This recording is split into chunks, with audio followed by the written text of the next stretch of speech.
안녕하십니까? 오늘의 말씀 카드입니다. 2026년 노벨 평화상 후보로 지명된 한학자 총재를 둘러싼 복잡한 이야기를 나누고자 합니다.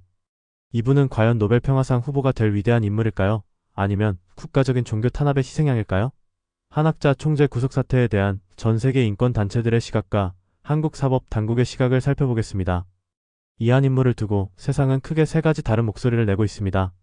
먼저 전 세계의 인권 단체와 외교계에서는 그분을 위대한 평화운동가이자 노벨 평화상 후보, 그리고 유엔과 협력하는 평화기구의 창설자라고 말합니다. 하지만 한국 검찰은 그분을 정치자금 및 횡령 피의자로 보고 있습니다. 82세의 고령임에도 구속했으며 부패 스캔들과 증거인멸 혐의를 주장하고 있습니다. 한편 한국 내 일부 종교계에서는 그분을 이단 교주로 규정하며 사법적으로 처벌해야 한다고 주장하고 있습니다. 이처럼 한 인물을 두고 시각이 극명하게 엇갈리고 있습니다. 이분에게 노벨 평화상을 추천한 분은 얀 피겔 박사입니다. 얀 피겔 박사님은 슬로바키아의 전 교통부 장관이자 유럽연합의 집행위원을 지내셨으며 유럽연합의 종교 및 신념의 자유를 위한 특별대사로 활동한 중요한 분입니다. 그분은 한학자 총재를 2026년 노벨 평화상 후보로 공식 추천했습니다. 추천 이유로는 한학자 총재가 국가 간 평화와 우정을 증진시키고 세계 평화와 종교 간 대화를 위해 그리고 평화로운 사회의 기본이 되는 가정의 가치를 강화하기 위해 평생을 헌신했기 때문이라고 밝혔습니다. 한학자 총재가 노벨 평화상 후보로 추천된 세 가지 중요한 이유를 살펴보겠습니다. 첫째는 글로벌 기구 창설 및 연대입니다. 천주평화연합과 세계평화여성연합 같은 큰 단체를 만드셨고 유엔의 경제사회의사회로부터 중요한 협력 지위를 얻었습니다. 둘째는 인도주의 및 평화 구상입니다. 세계적인 평화운동가들을 기리는 선악평화상을 제정했고 군대를 없애자는 노벨의 정신에 따라 비무장지대의 국제평화공원을 만들자는 평화 구상도 하셨습니다. 셋째는 초정교초국가적 협력입니다. 전 세계 수많은 평화대사를 임명하고 대규모 평화대회를 열었으며 리트렌제스 예술단을 통해 문화와 예술로 평화를 전하는 활동도 하셨습니다.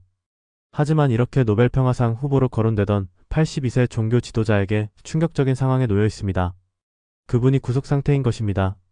이분은 심장 수술 직후 회복 중인 82세의 아주 고령입니다. 그런데 무려 1000명이 넘는 기동대 경찰 병력이 동원되어 자택을 압수수색하고 구치소에 구금하였습니다. 현재 한국 검찰의 기소 성공률은 평균 95%에 달해 기소되면 거의 유죄 판결로 이어지는 상황입니다. 표면적인 혐의는 부패와 횡령이지만 이미 작년 3월부터 출국이 금지된 상태여서 도주할 우려가 거의 없으며 특검의 압수수색으로 증거인멸도 불가능한 상황에 강제 구속된 것은 매우 이례적인 일이라고 할 수 있습니다. 이 사건은 단순한 돈 문제일까요? 아니면 종교를 없애려는 현대판 종교박해일까요? 겉으로는 돈과 관련된 부패 스캔들로 보입니다. 하지만 그 밑에는 정치적인 이유로 사람을 벌하고 종교를 탄압하려는 의도가 숨어있다는 시각도 있습니다. 법적으로 사람을 가둘 때는 도망칠 우려나 증거를 없앨 우려가 있어야 하는데 이 사건에서는 그런 우려가 객관적으로 부족했습니다. 모든 서류를 압수했음에도 불구하고 무리하게 구속이 강행되었습니다. 세계신증교학회 이사장인 마시모 인트로빈 교수와 유럽 종교자유 포럼 FOREF는 이것을 단순한 부패 사건이 아니라 정치적인 이유로 누군가를 제거하려는 것이라고 주장합니다. 일부에서는 특정 종교 단체들이 왜 유독 표적이 되는지에 대한 의문을 제기합니다.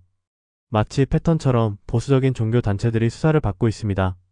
한학자 총재가 속한 통일교는 총재가 구속되고 압수수색을 당했습니다.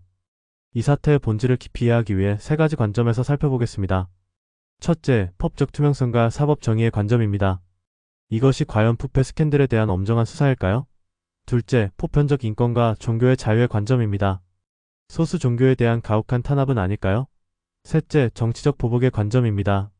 정권이 바뀌는 시기에 반대 세력을 제거하려는 것은 아닐까요?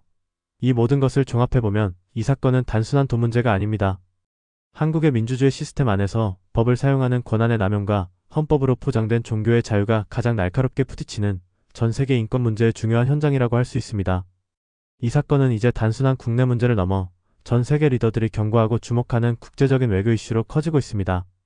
미국의 J.D. 벤스 부통령은 한국 국무총리와 만나서 한학자 총재의 구금 문제를 직접 이야기했습니다. 마이크 폼페이오 전 미국 국무장관은 전 세계 종교의 자유를 지키는 것이 세계 안보와 연결되며 소수 종교를 탄압해서는 안 된다고 강조했습니다. 뉴트 깅리치 전 미국 하원의장은 유럽 양심의 자유협의회가 스위스 유엔 인권회의에 불만을 제기했다며 자유와 민주주의를 지켜야 한다고 말했습니다.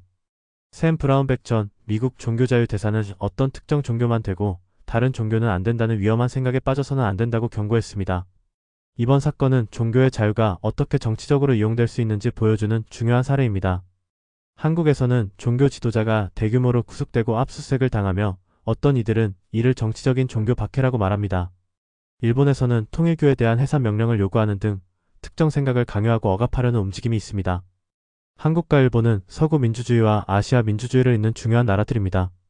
그런데 이 두 나라에서 모두가 가진 기본적인 인권과 종교를 믿을 자유가 동시에 위협받는 유례없는 상황이 벌어지고 있습니다. 앞으로 이 두 나라가 어떻게 행동하느냐에 따라 종교의 자유로운 미래가 크게 달라질 것입니다. 이제 핵심적인 질문을 던져보겠습니다. 한국 검찰은 95%라는 높은 유죄 판결률을 바탕으로 돈 문제에 대한 주장을 펴고 있습니다. 반면에 82세에 연로한 종교 지도자의 생명권과 헌법이 보장하는 종교의 자유가 있습니다. 과연 이 모든 것은 7만 3천 달러, 즉 1억 원 규모의 뇌물 혐의를 처벌하기 위한 합법적인 사법 정의를 실현하는 것일까요? 아니면 정치적으로 반대하는 세력을 향한 국가가 주도하는 종교를 없애려는 행위일까요? 우리는 이 질문에 대해 깊이 생각해 보아야 합니다. 앞으로 이 사건의 향방을 결정할 주요 관전 포인트를 살펴보겠습니다. 첫째, 법원 재판부의 판단입니다.